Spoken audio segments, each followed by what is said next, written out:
Good morning student. आज आपण बघणार आहोत सूचना फलक. हे आहे उपयोजित लेखनातला हा एक भाग आहे, म्हणजे जी आपली रायटिंग स्किल असते त्या रायटिंग स्किलमधला हा एक भाग आहे. सूचना फलक. सूचना म्हणजे विशिष्ट प्रकारचा नोटीस आणि फलक म्हणजे बोर्ड. आपण बोर्ड कुठे कुठे बघतो तर बोर्ड आपण अनेक ठिकाणी बघत असतो. सर्वात प्रथम म्हणजे आपण शाळेत बोर्ड बघत असतो.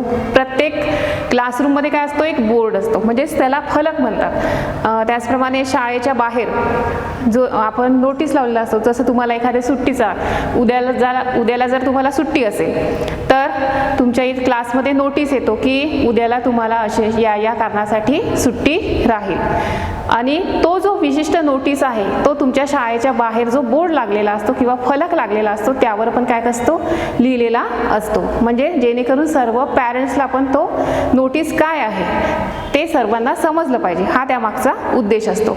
तर फक्त आपण शाळेतच फलक बघत नाही तर फलक आपण अनेक ठिकाणी बघू शकतो. जसं शाळेमध्ये तर बघतोच, त्याचप्रमाणे हॉस्पिटलमध्ये फलक असतात, पोलीस स्टेशनमध्ये असतात, एखादं सरकारी कार्यालय असतं तिथं असतं. त्याचप्रमाणे आपण जेव्हा रस्त्यावरून जात असतो तर रस्त्याच्या वळणाला देखील फलक लागलेली असतात. तर अशा प्रकारे आपण वेगवेगळ्या ठिकाणी फलक पाहू शकतो आणि प्रत्येक फलकाचं महत्त्व हे वेगवेगळं असतं. प्रत्येक फलकाचा उद्देश काय असतो की तिथे विशिष्ट प्रकारचा नोटीस लिहिलेला असतो किंवा सूचना दिलेली असते. त्याचप्रमाणे एखाद्या जर आपण सोसायटीमध्ये राहत असो तर त्या सोसायटीमध्ये पण काय आपल्याला पाहायला मिळतो, फलक पाहायला मिळतो. जर एखादी बिल्डिंग आहे, बिल्डिंगमध्ये गणेशोत्सवाचा कार्यक्रम आहे, आता गणेशोत्सव जवळच येत आहे, तर त्या बिल्डिंगमध्ये गणेशोत्सव साजरा करणार आहे तर तशी सूचना, पूर्वसूचना त्या बोर्डवर आधी लिहिलेली असते आणि त्या सूचनेप्रमाणे त्या सूचनेचं पालन त्या बिल्डिंगमध्ये राहणारे सर्व व्यक्ती काय करत असतात.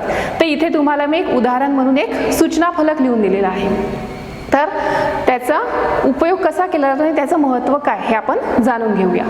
यामध्ये हा सूचना फलक कोणी दिलेला आहे, पाणी पुरवठा विभाग, आणि हे कुठलं आहे, समर्थनगर येथील. इथे विशिष्ट नगरचं नाव दिलेलं आहे, म्हणजे कोणता एरिया आहे ते इथे इन्क्लूड केलेलं आहे.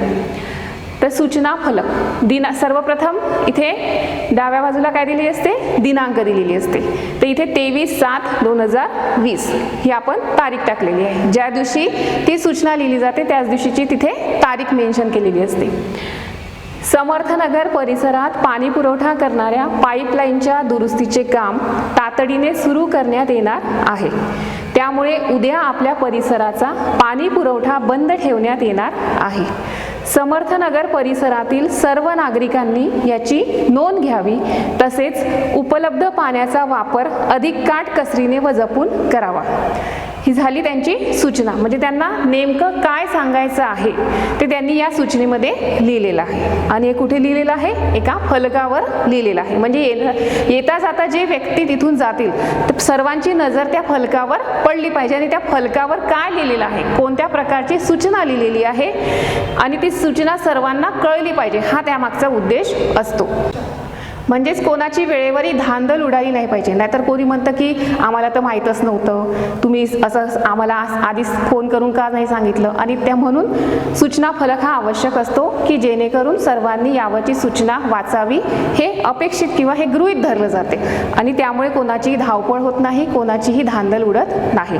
तर इथे ही जी सूचना दिलेली आहे पाणी पुरवठा विभागाने लिहिलेली आहे. त्या सूचनेमध्ये दिलेलं आहे की जो पाणी पुरवठा आहे, समर्थनगर परिसरात होणारा जो पाणी पुरवठा आहे, तर पाणी पुरवठा करणारी जी पाईपलाईन आहे त्याचं दुरुस्तीचं काम सुरू आहे.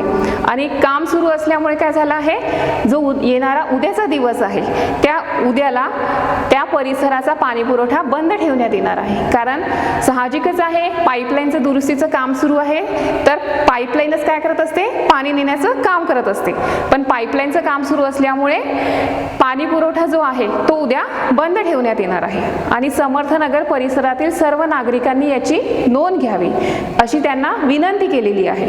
आणि तसेच उपलब्ध पाण्याचा वापर आणि त्यांची उद्या धांदल उडू नये आणि त्यांच्याजवळ जेवढं पाणी आहे, आदल्या दिवशी त्यांना नोटीस दिलेली आहे, वेळेवर दिलेला नाही. नाही तर उद्या पाणी पुरवठा बंद होणार आणि उद्या वेळेवर दिला का नोटीस, नाही, आदल्या दिवशी दिलेला आहे. का दिला आहे, कारण लोकांची पंचायत व्हायला नको.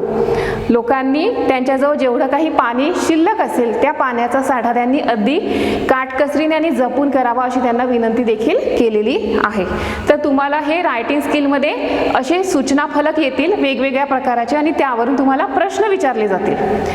प्रश्न पण तिथे विचारले जातील आणि प्रत्येक प्रश्नाचं उत्तर हे त्या सूचना फलकामध्येच दिलेलं राहील. तर जसं पहिला प्रश्न राहील, ही सूचना कोणत्या तारखेला देण्यात आलेली आहे. तर इथे तारीख दिलेली आहे, तर आपलं उत्तर काय असेल, ही सूचना दिनांक 23 जुलै 2020 या तारखेला देण्यात आलेली आहे. त्यानंतर दुसरा प्रश्न राहील, पाणी पुरवठा कधी बंद करण्यात येणार आहे. तर इथे पण दिलेला आहे पाणी पुरवठा कधी बंद करण्यात येणार आहे. पाणी पुरवठा उद्या बंद करण्यात, म्हणजे आज दुरुस्तीचं काम सुरू आहे तर उद्या पाणी येणार नाही आणि आजची तारीख किती आहे 23, म्हणजेच पाणी पुरवठा कधी बंद करण्यात येणार आहे उद्याला, म्हणजे उद्याची तारीख किती राहील 24 जुलै 2020 ला पाणी पुरवठा हा बंद करण्यात येईल. त्यानंतर तिसरा प्रश्न राहील, पाणी पुरवठा बंद का ठेवण्यात येणार आहे. तर याचं कारण पण इथेच दिलेलं आहे, कारण पाईपलाईन समर्थनगर परिसरात पाणी पुरवठा करणाऱ्या पाईपलाईनच्या दुरुस्तीचं काय सुरू आहे, काम सुरू आहे आणि म्हणून पाणी पुरवठा बंद ठेवण्यात येणार आहे. त्याचप्रमाणे पाण्याच्या वापराबद्दल नागरिकांना कोणती सूचना देण्यात आलेली आहे. तर पाणी पुरवठा तर बंद राहणार आहे, त्यामुळे लोकांना कोणती सूचना केलेली आहे. तर इथे त्याचे उत्तर दिलेलं आहे की सर्व नागरिकांनी काय करावं, उपलब्ध पाण्याचा वापर अधिक काटकसरीने व जपून करावा अशी त्यांना सूचना देण्यात आलेली आहे. तर अशा प्रकारचे प्रश्न विचारले जातील आणि प्रत्येक प्रश्नाचं उत्तर हे त्या सूचना फलकामध्येच दिलेलं राहील. थँक्यू.